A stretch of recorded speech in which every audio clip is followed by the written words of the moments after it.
Morning, ladies and gentlemen. Welcome to another Magic. Oh man, can't English.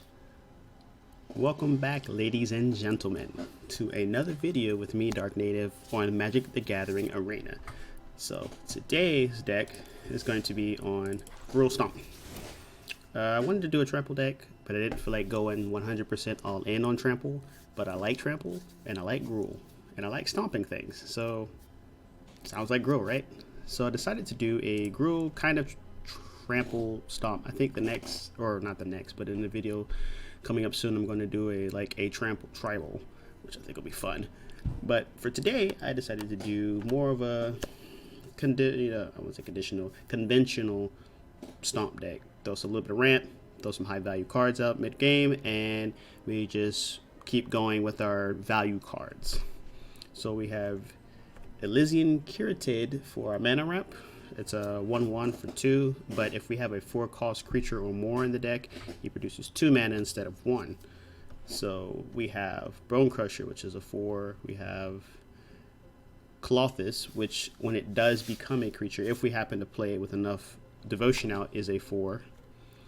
Gem Razor is a 4 if we need to play it without using its mutate. Questing Beast is a 4, which allows us to get anything. And then we have Quartzwood Crasher. So everything we have outside of Elysian Curated is a 4-drop. So they all will trigger Garruk's Uprising. And I'll go through all these cards from the beginning, but that's generally the plan. Drop a bunch of 4-drops, keep getting draws as we get value cards on the field, and then kind of just beat our opponent down and then trample to get that little edge over. So Elysian Curated for mana, ram through to get rid of stuff like Death Touch creatures or creatures we just can't quite get through, or we just need to get rid off the board. We can use it on use our creatures to sort of use it as a removal piece. Bone Crusher, which is another 2 damage to kind of help get some removal in, maybe get that little edge of damage. Also provides a body as a 4/3. Garruk's Uprising. Whenever a creature with power 4 greater enters the battlefield, we draw a card. If we have one on the battlefield and we play this, we draw a card. So this is how we get our keep us fueled as the game goes on. Is we just keep dropping 4-drops. Garruk's Hairbrain. It's a 4-drop. Also triggers Garruk's Uprising. But also, if this guy gets in damage, for the amount of damage he does, we get to look at that many cards on the top of our deck and pick a creature card, reveal it, and put it in our hand. This also helps us stay refueled. Also, being that it has help from black, it can be relevant. Usually it's not. But when you go against the mono blacks and the blue blacks, it helps because now it makes it very hard to remove. They have to block it to remove it. Then we have Colossus. This is how we maintain health as the game goes on. At the beginning of our turn, we will exile a card out of either graveyard. If it's a mana card, it ramps us either a mountain or a forest, whichever we choose. Any other card we exile, they take 2 damage and we gain 2 life. So this helps with the escape mechanics. This helps with kind of maintaining life.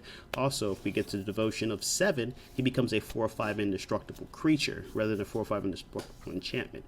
So if we get him late game and we have a board state, this will draw us a card with Garruk's Herald and give us an indestructible 4/5 creature. If we draw this early game, this starts putting pressure on them because now we're doing 2 damage every turn, every one of our turns, and we're gaining 2 life.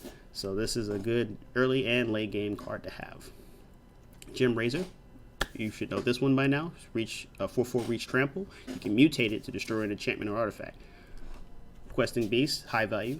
Vigilance, Death Touch, and Haste with a 4/4. Can't be blocked by creatures 2 or less. Anything that it takes hits dies. And yeah, if he does damage to the opponent, whatever amount of damage he does that to any Planeswalker we choose the opponent has.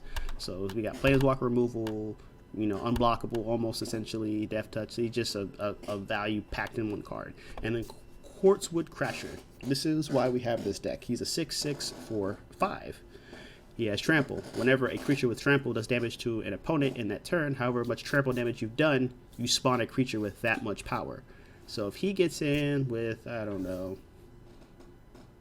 any other creature, it's at least a 6/6. And you're probably wondering how? When the only creature we saw in here with Trample is Quartzwood Crasher.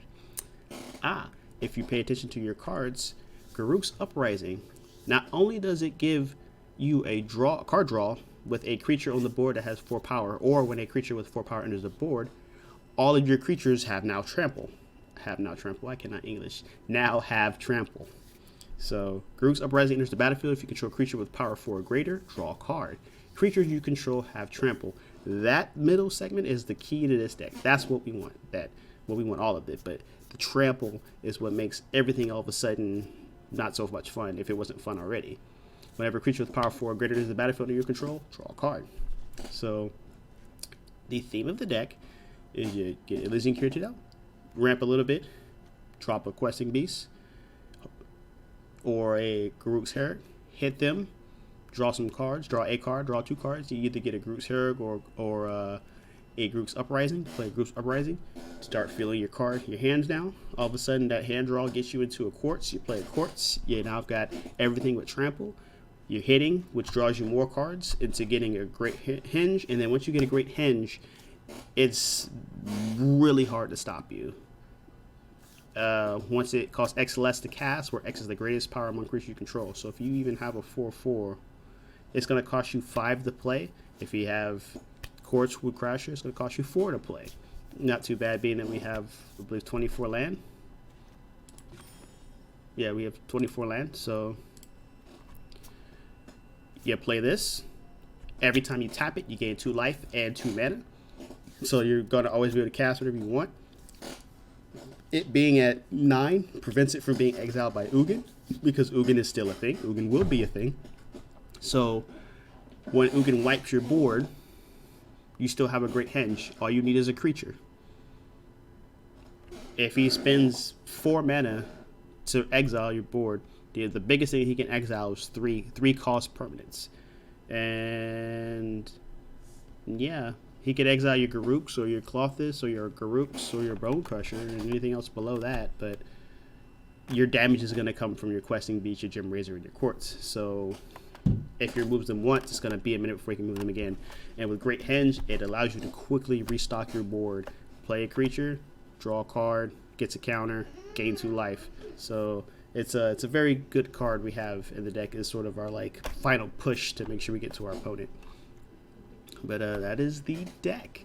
So let's go take this into some gameplay. Let's see how we do. Oh boy. Man, I've been having some trouble with some English today. But hey, while we're on the subject of just Magic in general, that's probably why you're here. Who is excited for Zendikar Rising? I haven't looked at any spoilers yet, so I don't know. All I think every time I hear, all I think is Eldrazi. When I hear Zendikar, I think Eldrazi, and man, I would love to see Eldrazi come back. Eldrazi was my thing. We're not gonna keep this hand. We have 2 5 costs and nothing until then, other than some semi removal until we get creature. So we will mulligan this. This is a better hand. I'll drop a forest. Hopefully this will scry us into something nice. More land. We're at 3. I'm going to take it because I have Bone Crusher. So I'm thinking he's going to play some sort of ramp or some small, maybe mutate creature. There you go. See, I can prevent his ramp. Next turn I can either do Bone Crusher, Dryad, or Clothis, and then I'll have enough mana to say if I play a 4-cost creature. Just pay 4 to put a 1/1 on him.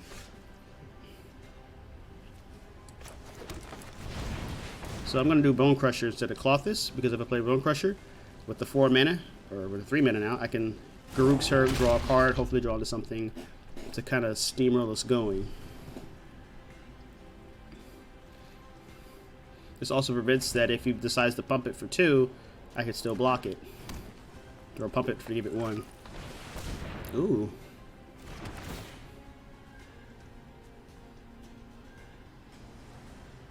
Ah. So if he plays another one, this becomes a 5/5. Alright. how do we want to do this?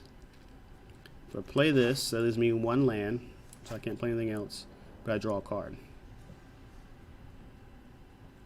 If I attack and he does not block, and he plays another pack, this becomes a 5/5.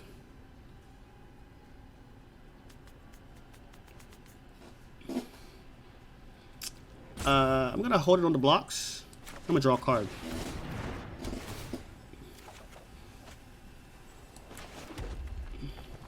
I should have played the Stomping Ground, because I don't know if he has another pack hunter. If he has another pack hunter, it becomes a 5/5 with trample. Yep. So if he has another one, that becomes a 5/5 with trample. Or he can make that the 7/7 with trample.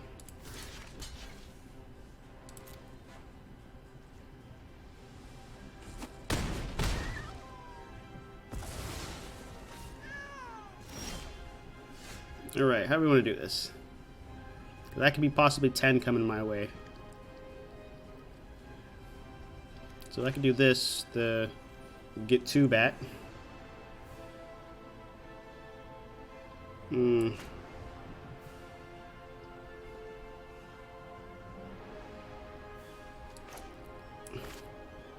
don't know, this is gonna be tough, because if he just has another one, then it's probably game, actually.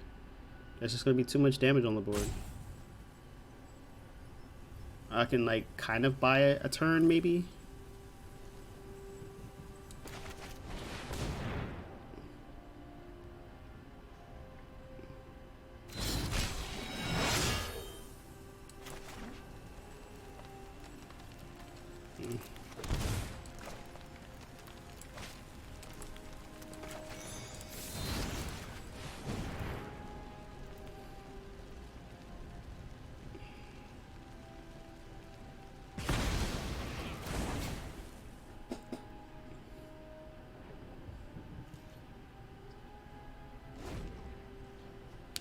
I think you might have got us.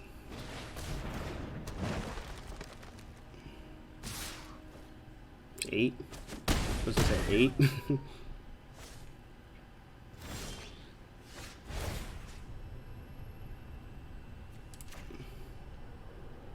There we get 2, puts us at 10.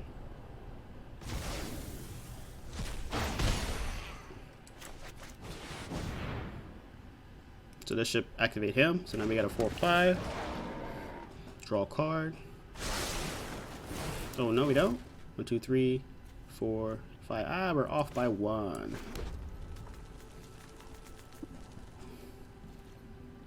I didn't count.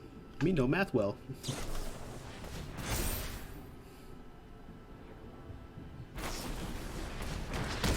That's game. That's game.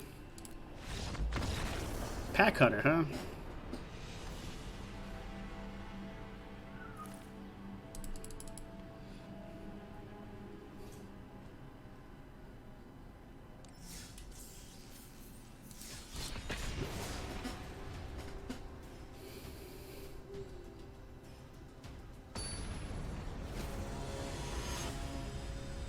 It was unfortunate. He had 2 pack hunters in hand.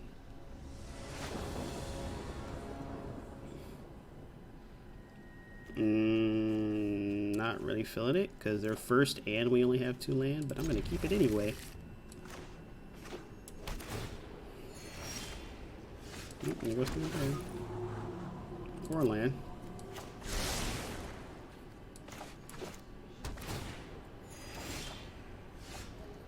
I mean, I have nothing to play on turn 2 either. Alright, I don't think I need 5 land. Actually, I'm going to keep it because I have things to play.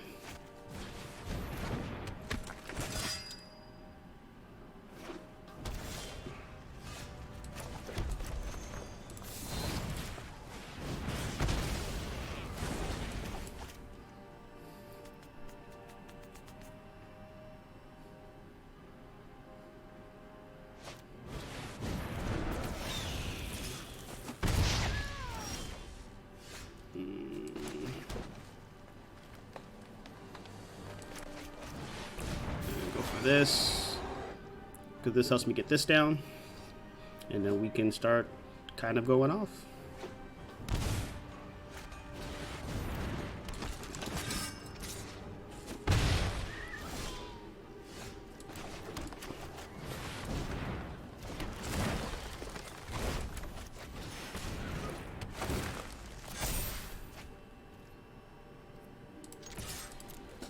Yeah, I'm gonna take 4, but it'll kill him.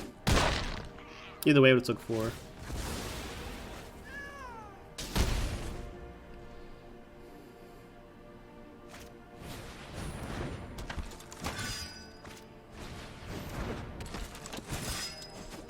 So I'm gonna ram through that so we can stop having that.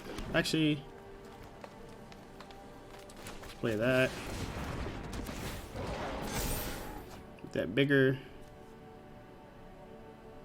A little ram through you.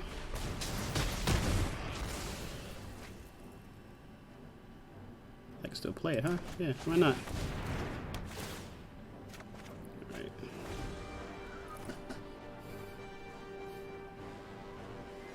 So next turn is going to be our big go-off play. We'll be drawing...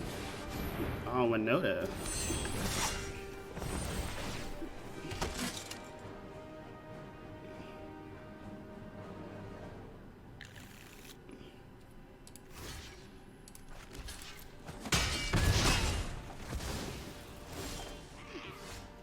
This is what we're gonna do. I'm gonna play you, draw a card. Draw 2 cards actually.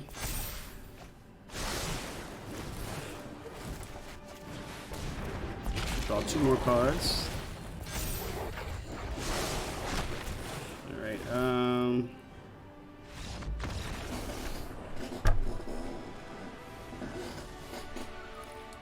and that's pretty much how you want the deck to go off.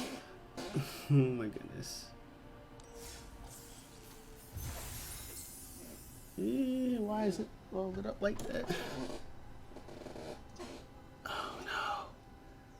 Sorry, I'm having some bad production stuff going on right now.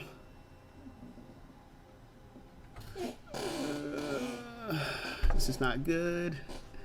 All right.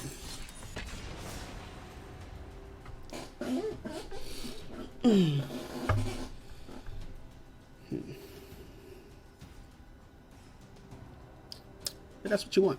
You want to just sort of get your 2-3 creatures going. They're dealing with that. All of a sudden, you drop your Garruks or your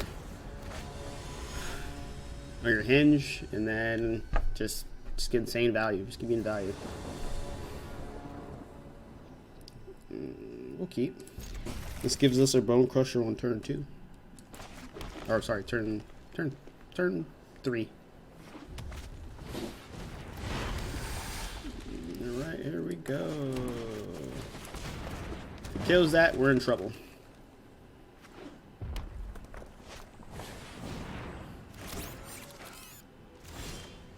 Nope, he went for the... Yeah.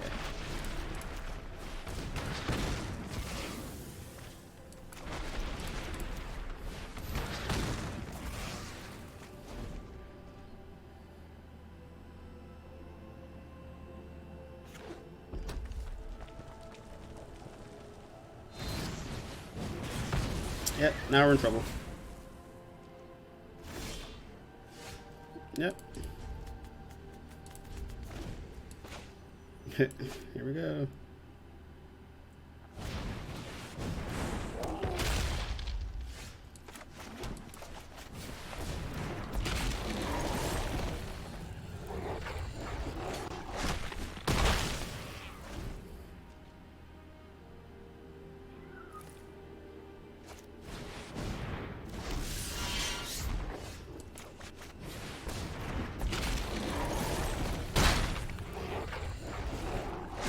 You know, we really need some red sources.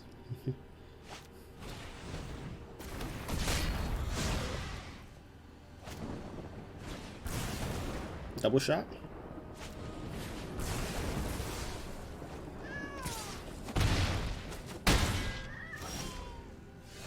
And of course, no red sources. Everybody gets screwed because we can't get a red source.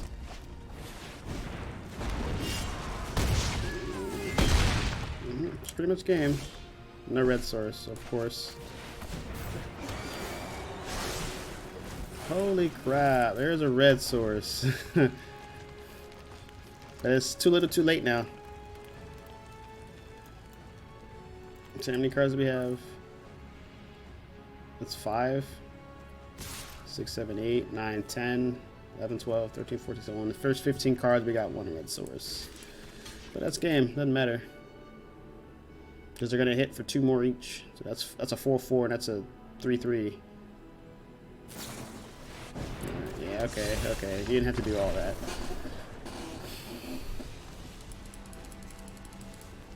If we just would have got a red source, and we would have been able to like fight that.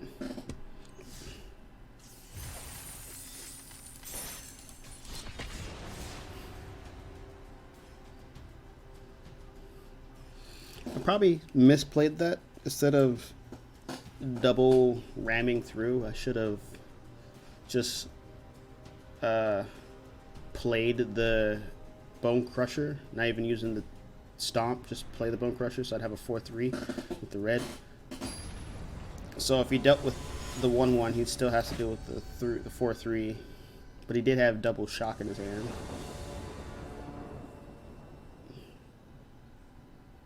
Nah, it's too big of a hand.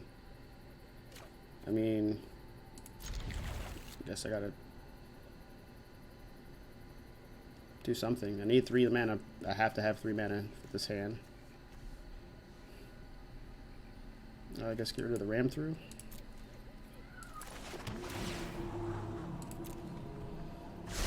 If there's another line after that, we're gonna bottom it because they need more plays. Simic ramp. First thought.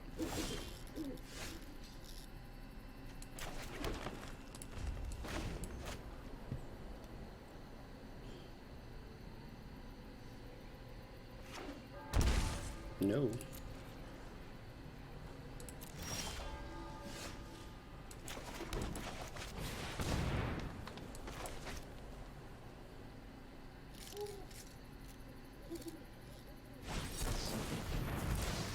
Right. So it's what's it? Blue, green, black, white. I don't know what we're playing here.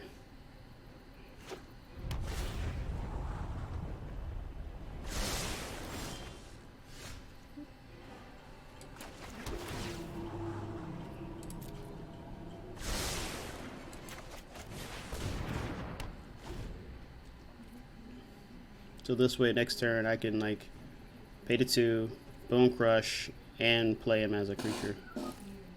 Unless he counters it.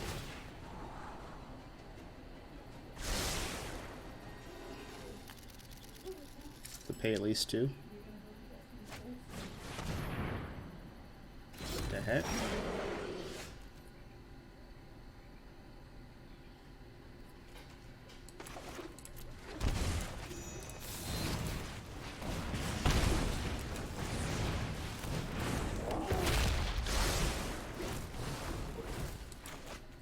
So there we go.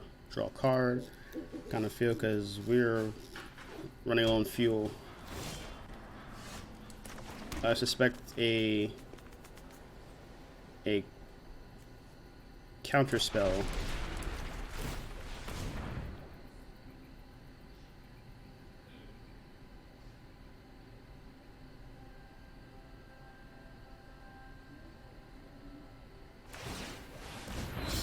Okay, you paid the mana, make it indestructible. Cool.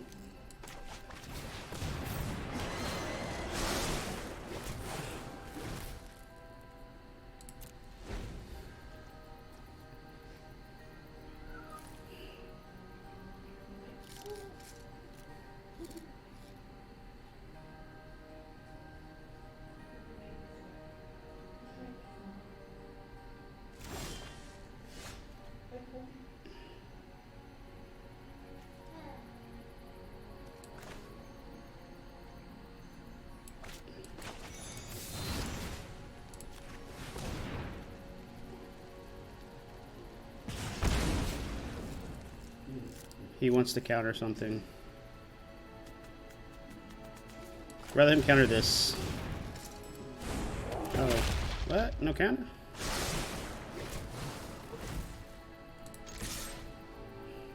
probably block the Garruk's Hairbringer because it allows me to get creatures.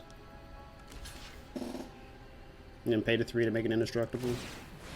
Yeah, that's what I would do. And he can bounce that? Oh, no. Removal.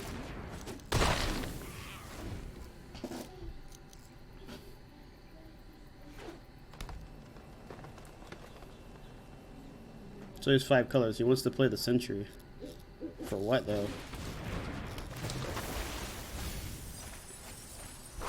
Yeah, that's gotta go.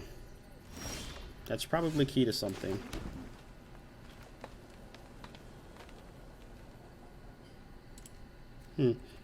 Alright, so we will...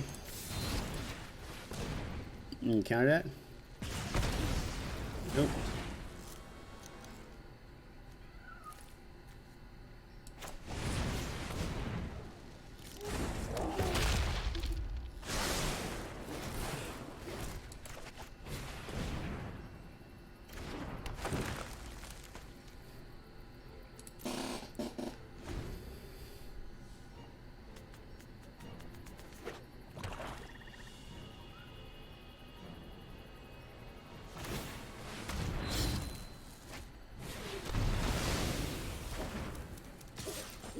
Hello there.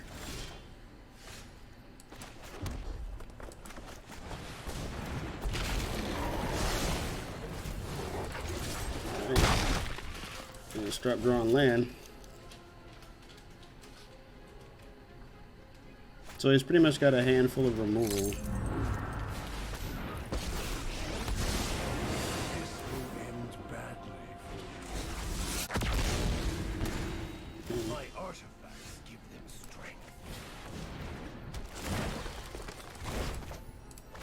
Play that, tap.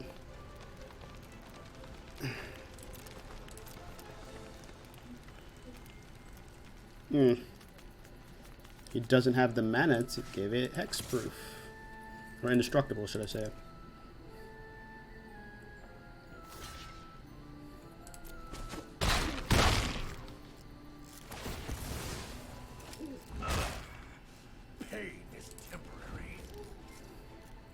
He gets +2 when he goes up.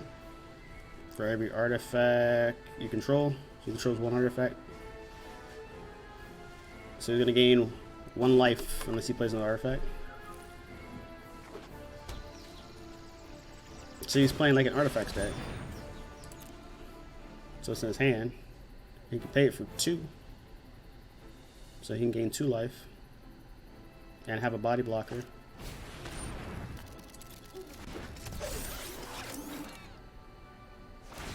Actually, no, he can't. Because he can't be blocked by anything 2 or less. Don't you see? You have already lost. So we will do this. So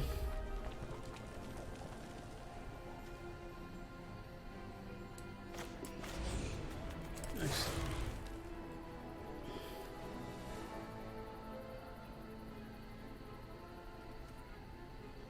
I think going wide might be the best option rather than just destroying this. Because he can just pay all the mana to return it from the graveyard.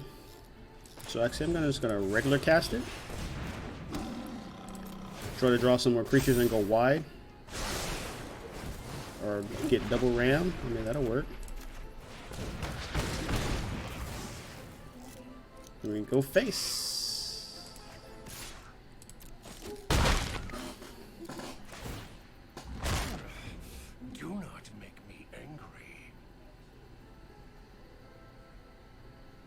So we still not out of the woods yet because he could have a sweeper. He's got all the mana. Rainbow artifacts. I mean, I kind of see what he's doing. Dance of the Minutes, awesome. So we want to get rid of that. Why he doesn't have the mana.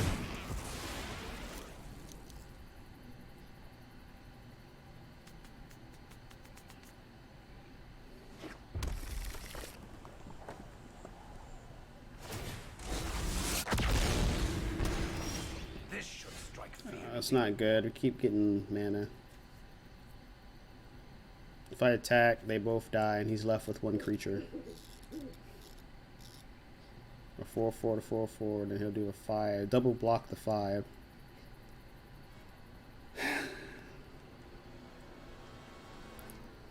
We need to draw creatures. Just a single creature so we can draw into more creatures. Quartz Crasher would be nice right now. Or even Colossus. Quartz or Colossus would be great. And I can't afford to be open.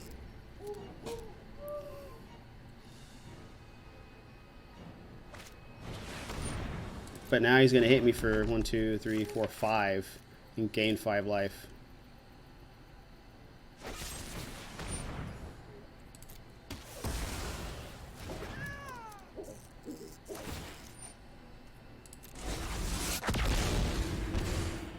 That is the sound of your demise.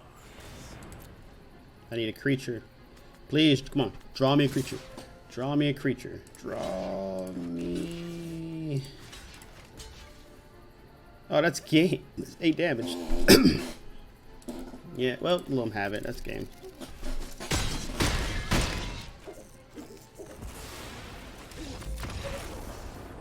I should have swung anyway. I might have survived, because if I swung, he would have had 1 creature left. And then he would only hit me for 3. Plus the 4. Which put me at 7. So I'd have had 1 life left. I'd had 1 life. I think I would have 1 life left. That gave me 1 more turn.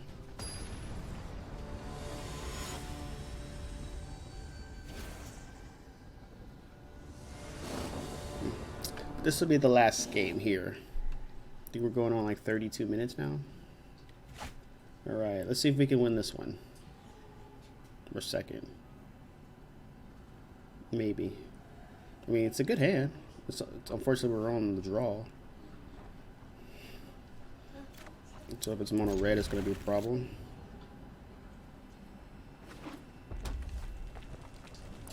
Always got to go out with mono red, right?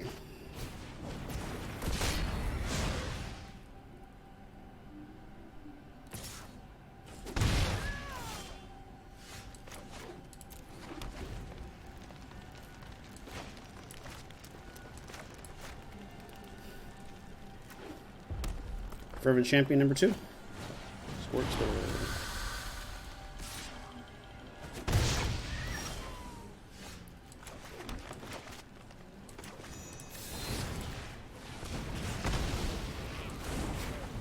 Alright.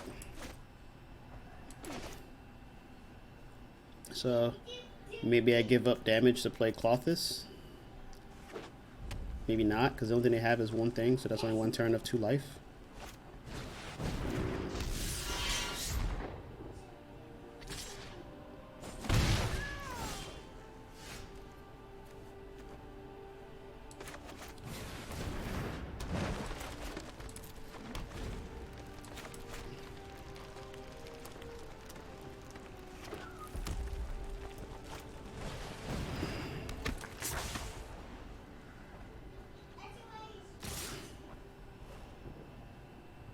Can I take 6? Or take 5? Take 5, I guess. Embercleave.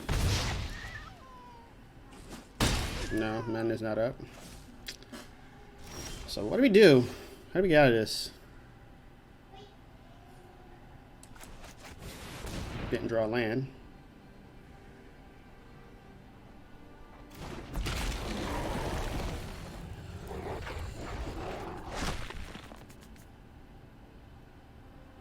Shock that. Oh.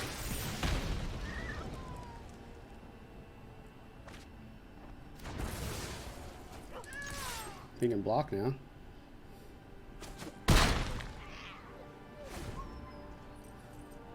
But the Embercleave's coming now. Now he's got 3 mana, or yeah, most of that's Embercleave in his hand. Or maybe not. Let's hope it's not Embercleave, but if it's Embercleave, it's game. That is game if it's Embercleave. So if it does Embercleave, it's going to give it, what, plus... Is it +2 or +3? It's +2. And double strike. So we have to block this.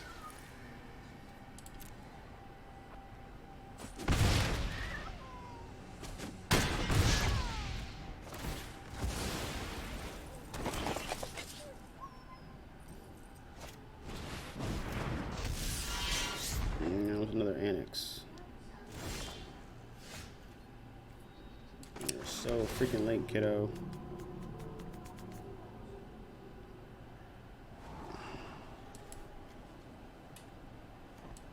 So unfortunately, like, I need this land for him.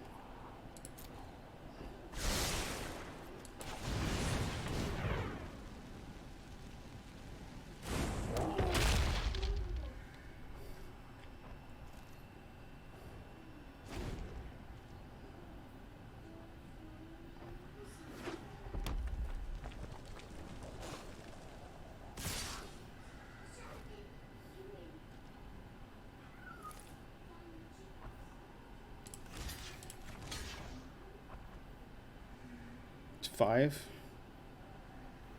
He's gonna get 2 more. And this will die.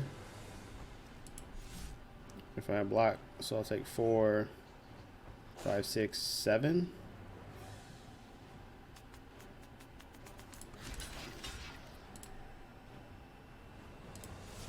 Actually, it leaves me with 2 life, so I won't survive long enough. Let's say block this, take 7, puts me at 2. The next turn I can double ram through and kill this and this. This leaves 4, 5, and then whatever haste he has.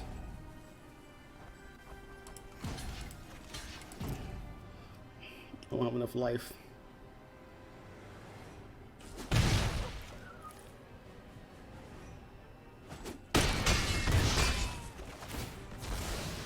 Two more.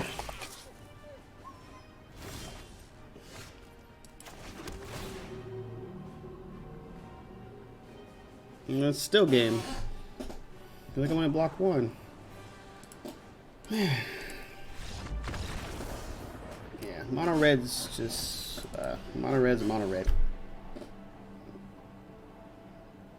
No, I didn't have fun. Like, it didn't do anything. He just dropped stuff and said go. Well, that is the deck. Unfortunately, we were what, 1 for 3.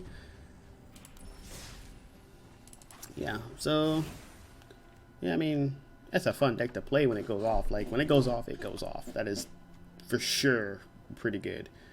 But if you enjoyed it, make sure to like and subscribe. Leave a comment in the comment section below if you have any ideas or ways you think this could be better. I'm pretty sure they can always be optimized. This was just something I thought would be fun to play. I definitely do plan to make a trample tribal. Like, it's just gonna be trample fun everywhere. Just gotta figure out the pieces right. But yeah, it was definitely fun, except for the mono red game. It's never fun. It's never red. You know what I'm talking about, right? It's never fun to play against mono red. But I hope you guys enjoyed. This was definitely fun. Definitely cool to see it go off. And I hope you have a nice day.